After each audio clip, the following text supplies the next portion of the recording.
Jadi kita yang tidak dijelaskan tadi dari SMS adalah aktivitas ibunya ngapain aja, apa yang dia lakukan. Misalnya dia mungkin 50 tahun, mungkin ya kan sudah menjalani pensiun, mungkin dia lebih suka jahitan gitu. Kadang-kadang kan ada beberapa orang itu kalau mungkin mata mendung, debu-debu yang nempel di busung-busungnya itu tersentuh langsung ke kulit, bisa lihat, atau mungkin pindahnya tuh mungkin dia awalnya di tangan atau debu tertempel di kaki sekarang dia gatal gitu. Nah untuk masalah obat tentu dokter tuh hanya memberikan selalu untuk obat minum hanya 2 jenis kebanyakan. Pertama tentu kan kalau gatal itu alergi ada sebab ada akibat. Ya sebabnya berarti dia tersentuh oleh alergi. Akibatnya dia gatal. Tentu obat untuk anti alergi ya kita kasih biasa aja dengan steroid. Ya biasa mungkin ya dexamethasone atau metronidazole atau prednisone, itu bisa antara 3 itu.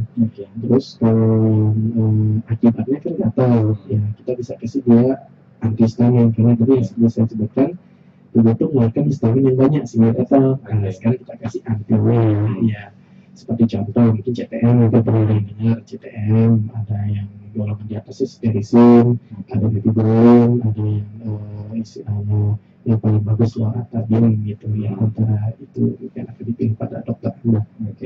Nah untuk yang ya reaksi yang ringan itu kulitnya dikasih salep, salepnya bisa berupa bedak, bisa bedak cair, bisa asam steroid ya kayak salep-salep anti pembengkakan gitu ya. Betul banget. Jadi kayak emang ibu tadi harusnya lebih kontrol gitu dok. Iya, istilahnya lebih jelas lah, lebih detail untuk betul banget.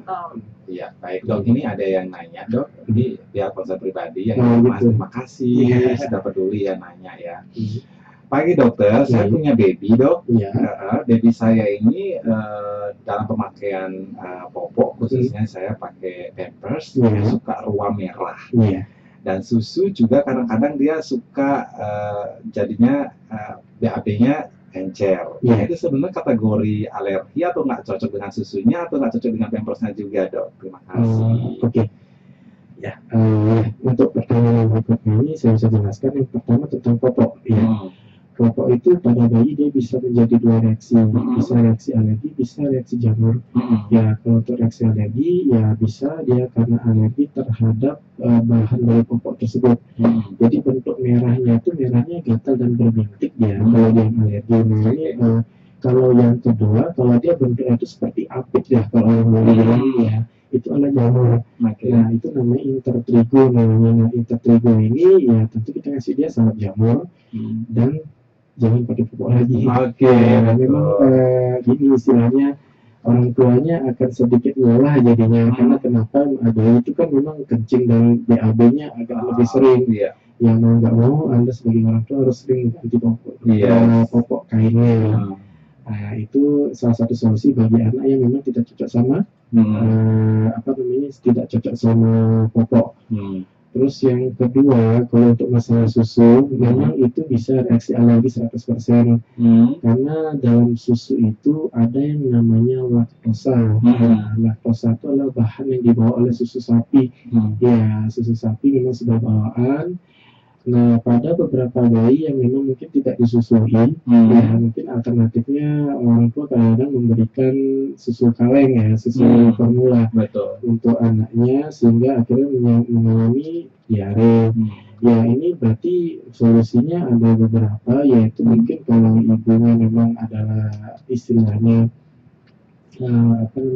mungkin dia wanita karir, ya sering ninggalin anaknya mungkin kerja. Ya mungkin Anda harus sediakan satu kulkas khusus.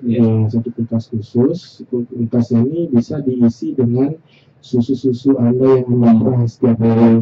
Mungkin untuk masalah pemerahan ini mungkin agak sedikit menyakitkan pada beberapa orang karena dia harus memompa. Tapi ini bisa diganti dengan alternatif menggunakan pompa elektrik. Jadi Anda tinggal colok ke listrik, ya nanti dia akan memompa sendiri. Nah itu Anda bisa bawa itu ke tempat kerja. Ya dengan pakai celemek khusus lah ya, biar tak dilihat lah istilahnya. Ya terus nanti setelah itu kan Anda bawa ke sejenis cooler bag ya. Cooler bagnya ini istilahnya supaya susu itu tetap bagus ya, terjaga kualitasnya. Ya, mungkin Anda bisa pulang dari kerja Anda bawa 5 botol misalnya. Setelah Anda perah ya nanti ada taruh kulkas, nanti misalnya di rumah ada yang ngepung misalnya bayi tersebut, ya dia tinggal ngasih ngadep dari itu. Jadi istilahnya susu itu susu asi ya, atau susu asi, jadi bukan dari susu ya sembor itu ya. Sembor. Jadi istilahnya Anda akan membuat supaya bayinya tidak sampai diare. Susu asi itu nggak pernah bikin diare. Iya betul banget ya. Sejauh ini ya, karena laktosanya dia rendah. Oke. Jadi manfaat yang dari susu bayi, susu ibu itu adalah dia punya kolostrum.